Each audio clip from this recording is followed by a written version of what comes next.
शेतकऱ्यांचं हित जपण्यासाठी प्रसिद्ध असलेली स्वाभिमानी शेतकरी संघटना, परंतु शेतकऱ्यांच्या हितापेक्षा आता राजकीय महत्त्वाकांक्षाच या पक्षामध्ये अधिक वरचढ ठरण्याची शक्यता आहे. कारण सदाभाऊ खोत स्वाभिमानीला रामराम करून भाजपमध्ये जाण्याच्या वाटेवरती आहेत. काय नेमकं घडतंय स्वाभिमानीच्या गोटात जाणून घेऊया. ते आमचे आजचे दिन कुठे आहेत हा प्रश्न आपल्याला विचारावा लागेल. 2019ला त्यांना जर का आपल्याकडे मत मागायचं असेल तर एक तर त्यांना सातबारा करावा लागेल, नाहीतर घरात बसावं लागेल. त्याच्याशिवाय दुसरा पर्याय असणार नाही. अशी परिस्थिती आपल्याला निर्माण करावी लागेल. ते काय अवघड आहे का मास्तर? नाही अवघड, तुम्ही नाहीच म्हणणार. सदाभाऊ अवघड आहे म्हणतात.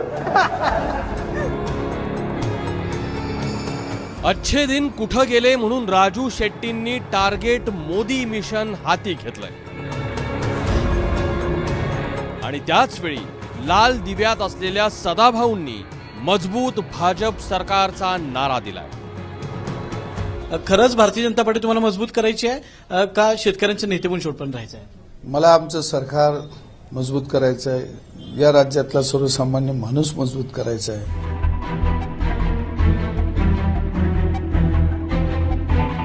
राजू शेट्टी आणि सदाभाऊंची वक्तव्य ऐकली तर स्वाभिमानीत काय सुरू आहे हे सांगायला कुठल्याही ज्योतिषाची गरज नाहीये. पण ही धुसफूस नवीही नाहीये. त्याचा इतिहास मोठा रंजक आहे. लोकसभा निवडणुकीत माढा मतदारसंघातून विजयसिंह मोहिते यांनी 25,000 मतांनी सदाभाऊ खोत यांचा पराभव केला. यानंतर विधानसभेत भाजपाची सत्ता आली. भाजपाचा मित्रपक्ष असणाऱ्या स्वाभिमानीला भाजपानं पहिल्या 2 वर्षात सत्तेच्या आसपासही फिरू दिलं नाही. अर्थात याच्या पाठीमागे राजू शेट्टी असल्याची भावना सदाभाऊंची होती. अल्पभूधारक असणाऱ्या सदाभाऊ खोत यांचा बंगला आणि त्यांच्या दोन्ही मुलांची शाही लग्न ही चांगलीच गाजली. त्यानंतर जयसिंगपूर इथं झालेल्या ऊस परिषदेमध्ये सदाभाऊ खोत आणि राजू शेट्टी यांच्यात आलेला दुरावा हा कार्यकर्त्यांच्या नजरेत भरला. सदाभाऊ भाषणात तरबेज आहे. त्यांचा स्वतःचा चाहता वर्ग आहे. पश्चिम महाराष्ट्रात जिथं भाजपाला नेतृत्व नाही तिथं सदाभाऊ फायद्याचे ठरू शकतात. त्यामुळं स्वाभिमानीत फूट पाडून एक शेतकरी नेता गळाला लावण्याचेही भाजपचे प्रयत्न आहेत. त्यामुळेच कृषी आणि पणनसह पाणी पुरवठा आणि स्वच्छता मंत्रालयाचा भारही सदाभाऊंना देण्यात आलाय.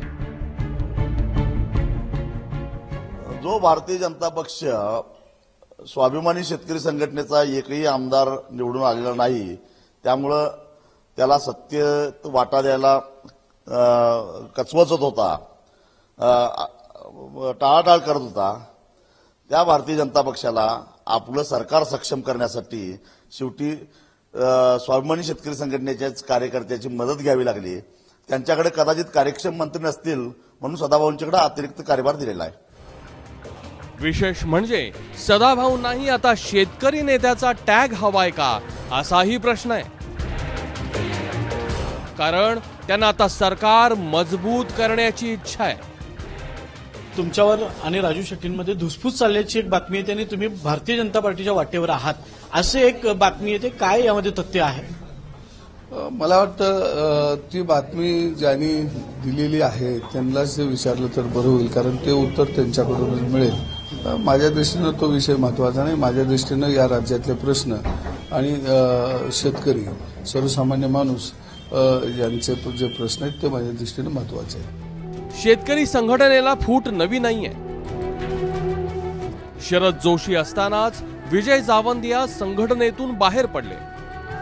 त्यानंतर राजू शेट्टी, रघुनाथदादा पाटील आणि आता कदाचित सदाभाऊंचा नंबर लागेल अशी चर्चा आहे. प्रत्येक वेळी राजकीय महत्वाकांक्षा शेतकरी हितावर वरचढ ठरली आहे. हा इतिहास आणि वर्तमान आहे. रणजित माजगावकर सह ब्युरो रिपोर्ट, एबीपी माझा, कोल्हापूर.